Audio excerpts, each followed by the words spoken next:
քաղաքագետ Ռոբերտ Մարկարյան, ողջույն եւ շնորհակալ եմ։ Ես եմ շնորհակալ։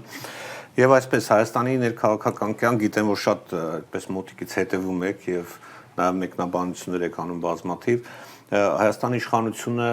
ակնհայտորեն հատկապես Նիկոլ Փաշինյանը եւ Ալեն Սիմոնյանը այսպես նյարդայնանում են վերջին շրջանում ավելի ջղաձիգ են դարել եւ այդ ջղաձգությունը հատկապես երկրորդ նախագահ Ռոբերտ Քոչարյանի ասուլիսներից հետո եւ նաեւ վերջին հարցազրույցից հետո ավելի այդպես ցցուն է դարել, հա, ինչից է նյարդայնանում, ինչու են ջղաձգվում կոնկրետ նախագահի որ հայտարարություններն են ափերից հանել Հայաստանի իշխանություններին ըստ Նախ տեսեք մարդիկ թարպես երբ են բարկանում կամ նյարդայնանում կամ ափերից դուրս գալիս, այն ժամանակ երբ չունեն պատասխան ներկայացված հարցերի դիմաց։ Հարցեր ահնչում իրենց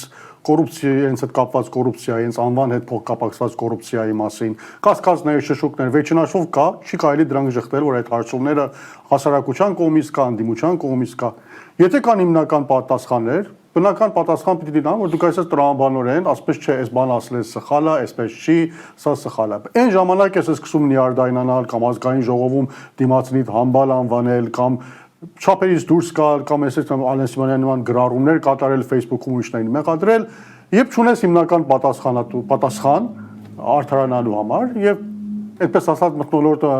փրկելու համար, ինքդ քեզ փրկելու համար, սկսում ես արդեն հայոյանքներով խոսել, նյարդայնանալ, թեման շեղել, շատ բարձր որ այս մարդիկ չունեն պատասխան այդ ամենի դիմաց ինչ կատարվում է։ Հատկապես կոռուպցիա, այո, հիմնականում։ Օրինակ նախագահ Քոչարյանը շատ հստակ իր վերջին արտահայտությունից ժամանակ կարծում եմ իր արտահայտությունը շատ հստակ ձևակերպում էր, որ կոռուպցիայի այն շերն է այս մարդը, որտեվ այնպիսի սխեմաներ են կարողացել ստեղծել, որ ժողովրդի աչքին կարող է այդ իմաստով կոռուպցիա չթվալ, բայց հիմնականում իր մեջ կոռուպցիոն, եթե չասենք հստակ կոռուպցիա, առնվազն ռիսկերը պարունակում է եւ դրանց որից է պատասխան չի տրվում, հետաքննություններ չեն իրականացվում։ Երբ ասպես կոռուպցիա, մարդկանց մոտ ընդհանրապես տպավորություն ունենա մեկին կաշառք տալ, այսինչ թե միտեղ դղյակ սարքել, միտեղից փող այդպես ասած վերցնել, կամ միտեղ գրանցվել աշխատավարձ ստանալ աշխատանք, այդ է ժողովրդի ընդհանրության մեջ տարածված այդ կոռուպցիայի հասկացության իմաստը։ Բայց այս սխամարով այս մարդիկ են գործում, լրիվորեն ուրիշ հասկացություն է, որ ժողովրդի համար գուցե այնքան էլ ընկալելի չի,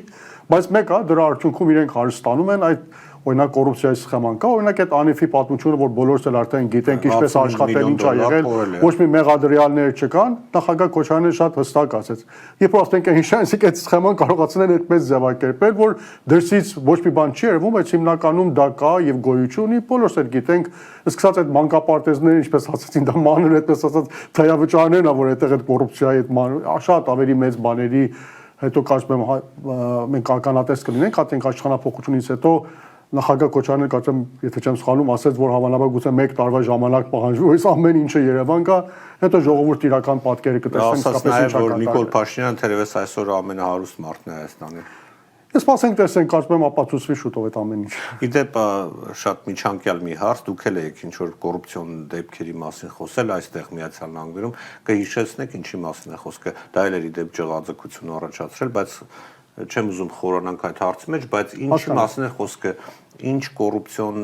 դրսևորումներ եք տեսել այստեղ Միացյալ Նահանգներում։ Վարչապետի ընտանիքին տարբեր տեսակետի, այսպես ասած, տեսակի կոռուպցիայի մեղադրանքներ, բաներ ներկայացվում են։ Այո, մի մասը այդպես ասած օդում կախված լուրերի համաձայն, որից ապացույց չի հրապարակվում, փաստեր չկան, միայն մեղադրանք են հնչեցնում։ Իհարկե դա հենց այն նույն ոճն է, որ իրենք շատ ծանոթ է իրենց, որտեղ իրենք ամբողջ ասենք 2 տասնամյակ նույն ոճով իրենց տերտերում նախագահների դեմ, մյուսների դեմ ստեր են տարածել, դրա վրա փողեր են աշխատել, բայց հիմա չգիտես ինչու նյարդայնանում են, երբ նույն ոճով իրենց է մեղադրանք եղնում։ Բայց իմ ասածը հիմնականում լրիվորեն այդ կատեգորիայի մեջ է տեղավորվում, որովհետև ես մեղադրանք չեմ հնչեցրել, ես պարզապես փաստեր եմ հրապարակել եւ հարցումներ եմ ներկայացրել եւ ասել եմ, որ այդ հարցումները պետք է ժողով պատասխան տրվի։ Օրինակի համար հիմնական խնդիրը եւ եթե չեմ սխալվում, վարչապետի տիկիններ եկել ինչ ոչով վարչականգել էր, օրինակ փաստերը կան, որ 2019 եւ 2020 թվականներին Միացյալ Նահանգներում իմ քայլը հիմնադրամը օրինակի համար 2 տարվա ընթացքում մոտավորապես 6 միլիոնից ավել գումար է հայտարարել։ Սկզբում ասեցին չկա, ես փաստեր հրապարակեցի, որ կա, հիմա իրանք ընդունում են այո կա։ Ես ասել եմ այդ գումարները փոխանցվել են Հայաստան, փաստը կա, որ այո փոխանցվել են, որտեղ եթե այսօր ներկայացրել են, որ Հայաստանում ծախսվել են, բայց դե որտեղ են ծախսվել, հիմա գումարել են, հասել են 2 միլիոն դոլարի, մնացած 4 միլիոն են, ասում են գնացեք այսինչ տեղը նայեք, հիմա ժողովուրդը կգնա կնայի կամ կբավարարվի կամ չի բավարարվի։ հիմնականում այդ ապացույցներն որ ներկայացված է եղել, բայց հիմա մի երկրորդ բաժին օրինակի համար կապված է եղել իմ ասածներինը, Միացյալ Նահանգներում, եթե հիշեք, շուրջ 1 տարի առաջ էր անցած տարվա ապրիլից սկսեց Հայաստանի հանրային հեռուստատեսությունը այստեղ մասնաճյուղ հիմնեց եւ անունն էլ ընդհանրապես Հայաստանի հետ ոչ մի առնչություն չունի, First Channel America անունով է հիմնվել, որի պարտականությունն է վերահեռարձակել Հայաստանի հանրային հեռուստատեսության հաղորդումները այստեղ։ Որը նախկինում էլ էր։ Նախկինում կար, այո, տարբեր հավելվածներով մարդիկ կարող էին, այդպես ասած, ես ինքս էլ դիտում էի, շատերն էլ դիտում էին, կար, բայց ստեղծվեց Եվ մարտի 27-ին է, եթե չեմ սխալվում, անցած 2024 թվականին, եւ այստեղ բացում եղավ այդպես շքեղ Լիլիթ Մակունցներ եղել, բան։ Պետրոսը եկավ։ Այո, հայտարարվեց, որ հիմնադրման հիմնական նպատակը եղել է այն, որ հատուկ կոնտենտ արտադրվի սփյուռքահայության համար եւ ամերիկահայության համար եւ դա եղել կոնտենտ առաջ գնալով դա եղել նպատակը հիմա գլասատրեմ դա եղել նպատակը ամբողջ ներդրումը դա է եղել օրինակ ես որ հետարկրվեցի պարզվեց որ օրինակի համար իրենք հայտարարել են որ 2 չանել ունեն հիմա եթե գնանք նայեք ամենտեղ այդպես է գրված բայց ես որ հետարկրվեցի իմացա այդ 2 չանել իրականության մեջ 1 չանել է այսինքն 2 համար է բայց համարներից մեկը Լոս Անջելեսի տարածքում է Երկրորդ համարը նույնն է, բայց եթե գնում ես օրինակ Լոս Անջելեսի տարածքից դուրս ես գնում Հարավային Կալիֆոռնիա ու ուրիշտեղեր, արդեն պետք է n համարով նայես, այս համարը չի լինում։ Իրականության մեջ 1 ալիք է, 2 համարի տակ է ներկա։ Որն է նպատակը, լավ է, այդպես արվում։ Ամեն դեպքում դրա համար մոտավորապես ամսական 25-30,000 $-ի գումար է դուրս տրվում, բան։ Հիմա ամբողջ հետարքիր փաստն էր, որ ոչ միայն կոնտենտ չի արտադրվել այս տարիներին երբեք տարվա ընթացքում, միակ բան որ եղել է Պետրոս Ղազարյանի հարցազրույցներն եղել, որ եկել է այստեղ 2 օրով գործուղում աստացել, տարեկան մեկ անգամ գործուղման հնարավորություն է ստեղծել։ Հիմա հատուկ թվականի է գալիս, չգիտեմ ինչու հատուկ թվականի է այստեղ գալիս, ուղղակի այդ թվականին հարցազրույցներ արի եւ այդ Թերացակում եւ այդտարքին որ ընդհանրապես միայն Հարավային Կալիֆոռնիան էլ հազիվաց ասում այդ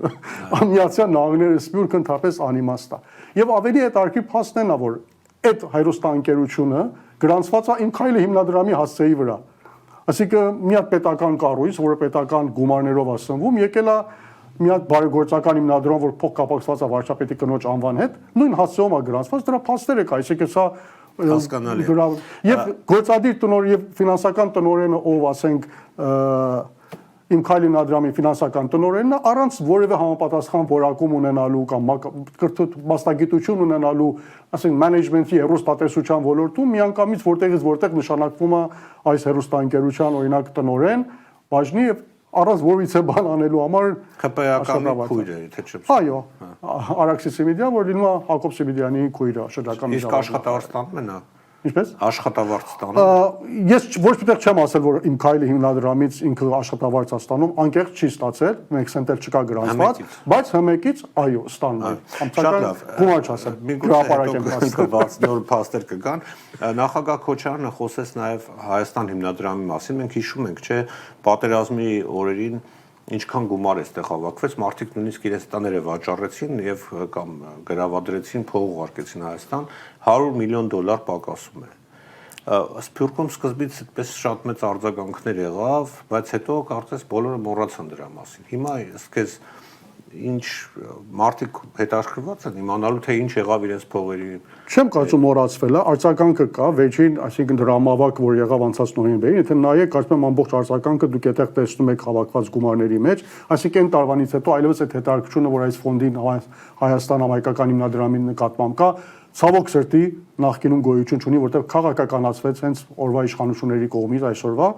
Եվ վերածվեց այսօրվա իրավիճակին, որ կա։ Իհարկե, հիմա իրենք փորձ են անում իրենց պատկերը վերականգնել, եթե հետևած լինեք այսօրին Արցախից ինչպես պարախում, իրանք Արցախի գոյություն ուրանում են, հիմնականում Արցախ անունը նույնիսկ չեն տալիս, հետո Արցախից այսպես պարախում են փորձում հովանավորել իբր բերել, շատ բարձր է, որ իրենց անունը վերականգնելու համար են այդ ամեն ինչ անում, բայց դե Արցախից եկած բանամ չես կարող այդպես ասած Հայաստանի հիմնադրամի անվան հետ խառնես, Արցախն է մեր բոլորի պարտականությունն է, որ կանգնենք, օժանդակենք այդ աշխատանքին, որտեղ գումարը վերջնաշով Արցախի մշակութային մեկ խմբին է գնում։ Բայց ասում եմ, իրենք փորձ կատարում են իրենց պատկերը վերականգնեն, բայց կարծում եմ Սփյուռքում այդ պատկերացումը 2026 թվականի ընտրություններին այդ կոռուպցիոն մասը դառնալու է գլխավոր թեմա հակաիշխանության այսօրվա իշխանության դեմ։ Կարծում եմ այո, որտեվ հիմնականում նախկինում իրենց ամբողջ քարոզարշավը ձևակերպել են դրա վրա, որ կոռուպցիա է եղել, նախկինում այսպես է եղել, հիմա բացահայտվել է, որ իրենք հիմնական կոռուպցիոները իրանք են եղել եւ շատ բարձր է հիմա այլևս այս լծակը չեն կարողանալու քարոզարշավի ժամանակ օգտագործեն, իրենց նյարդայնացումը կամ խոշոր մասը գուցե հավանաբար հենց այդ պատճառով, որտեղ այդ լծակը իրենց ձեռքից վերցվում է բնականաբար, հիմա իրենք պիտի փորձեն ինչ-որ ուրիշ բան գտնեն ժողովրդի խփելու համար։ Իմ գործընկերը Արփինեն հարց ունի ձեզ, խնդրեմ փոխանցեմ։ Նախ ողջունում եմ պարոն Մարգարյան, հարցս այստեղ Հայաստանի վարչապետին impeachment հայտարարելու վերաբերյալ է, այդպիսի մի նախաձեռնություն կա նաև падգամավորներից երկուսի կողմից առաջադրված թեկնածու, բայց այսօր օրինակ եղավ նաև խմբակցություններից մեկից հայտարարություն, որ չեն սատարում այդ թեկնածուին։ Ուզում էի հստակեցնել, ինչ կարծիք ունեք ընդհանրապես այդ նախաձեռնության վերաբերյալ, դա այս փուլում իրատեսական է, թե իրատեսական չէ եւ ի վերջո դա նախաձեռնողները իրականում ինչ նպատակ են հետապնդում։ Շատ ամփոփ ասեմ բարձի պատասխանը, ուրեմն սահմանադրությամբ դա ամրագրված հոդված է, impeachment-ը գոյություն ունի սահմանադրության մեջ, բայց նույն այս սահմանադրության մեջ այնքան հատկապես ազգային ժողովի կանոնակարգում այնքան բացեր կան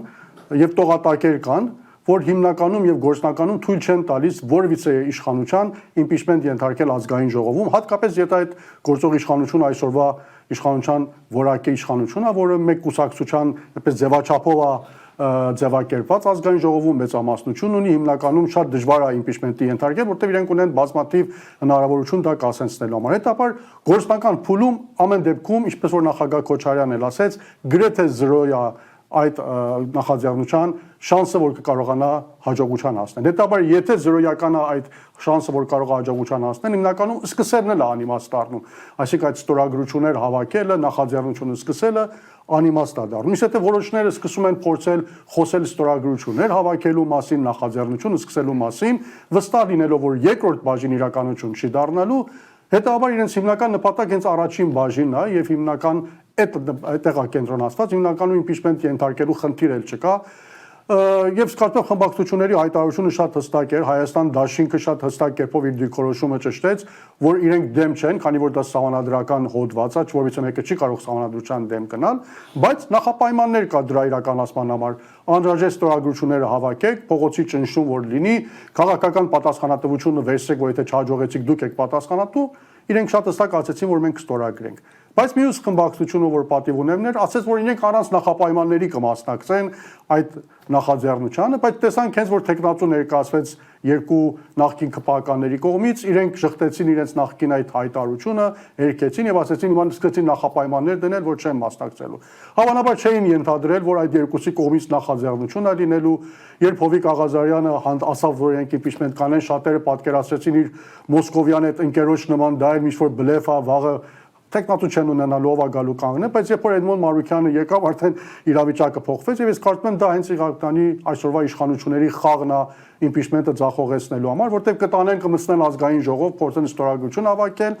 այնտեղ չի հաջողելու եւ եթե չհաջողեց 6 ամիս դու չես կարող այլևս գործող վարչապետին անվստահություն հայտնել եւ ավելի սոս կա լինենա, որ մենք պարլամենտական երկիր ենք եւ պարլամենտական տրամաբանության մեջ իշխանության, եթե ազգային ժողովը չի կարողանում անվստահություն հայտնել գործող վարչապետին, գործընթացը սկսվում եւ չի հաջողում, դրա հականիշ լինում է վստահություն հայտնել, այսինքն ազգային ժողովը վստահություն հայտնել գործող իշխանություն։ Հիմա կարևոր չի ով է ձայն տվել, որ խմբակցություն տվա։ Ազգային ժողովը, որ ներկայացնում է օրվա ժողովրդին, հիմա մենք սիրենք թե չսիրենք այդպես այս ազգային ժողովը, վստահություն է տալիս գործող իշխանությունը 6 ամսվա ընթացքում համար գործող իշխանությունները օժտվում են կրկնակի վստահությամբ, իսկ գիտենք հետո դա Նիկոլը տանելու է, Փաշինյան տանելու է, ասենք Ալիևի մոտ, Էրդողանի մոտ, միջազգային հանրության մոտ, փորձելու այդ տեխնիկ կտորը ստանալ, ինչին նախագահ Քոչարյանն շատ հստակ ասեց, որ իրենք դրան են ձգտում, որպեսզի կարողանան ընտրություններում որպես լծակ օգտագործեն։ Ես կարծում եմ այս համատեքստում կարող եք հասկանալ, որ ընդհանրապես այս impeachment-ը ինչի է ծառայում եւ որից է նպատակ, ես չեմ կարծում դրանից իշխանությունների փոխելու նպատակ կարող է մեկը հետապնդել կամ սպասել։ Շնորհակալություն, պարոն Մարգարյան։ Ես եմ շնորհակալ։ Հետաքրքիր եւ սպառիչ պատասխանների համար։ Շնորհակալ։ Շնորհակալ եմ, սիրելի հայրենակիցներ, իմ զրուցակիցը քաղաքագետ Ռոբերտ Մարգարյանն էր, մենք խոսում ենք հայաստանյան զարգացումների մասին։ Շնորհակալություն ուշադրության համար, կհանդիպենք։